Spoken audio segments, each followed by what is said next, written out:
रामकृष्ण हरी माऊली. माऊली, सध्याच्या 21व्या शतकामध्ये, या स्पर्धेच्या युगामध्ये पाश्चात्य संस्कृतीचं अनुकरण आज सर्वदूर कुठेतरी प्रत्येक ठिकाणी आपल्याला पाहायला मिळते, कोणत्या ना कोणत्या क्षेत्रामध्ये, कोणत्या ना कोणत्या पद्धतीचं. आणि यामध्ये काही विचार आहेत की आपलं प्रेम व्यक्त करण्यासाठी आपण आय लव्ह यू म्हणतो, एखाद्याबद्दलची आपल्याला येत असणारी आठवण सांगण्यासाठी आपण त्याला मिस यू म्हणतो.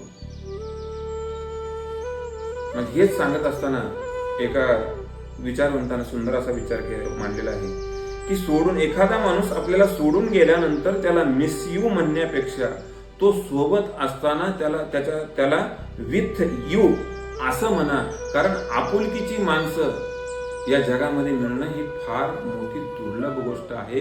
सहजासहजी आपुलकीचा कोणीही आपल्याला जवळ भेटत नाही. म्हणून एक लक्षात घ्या, मिस यू म्हणण्याच्या आधी विथ यू म्हणा आणि आपलं जीवन आनंदाने जगण्याचा प्रयत्न करा. रामकृष्ण.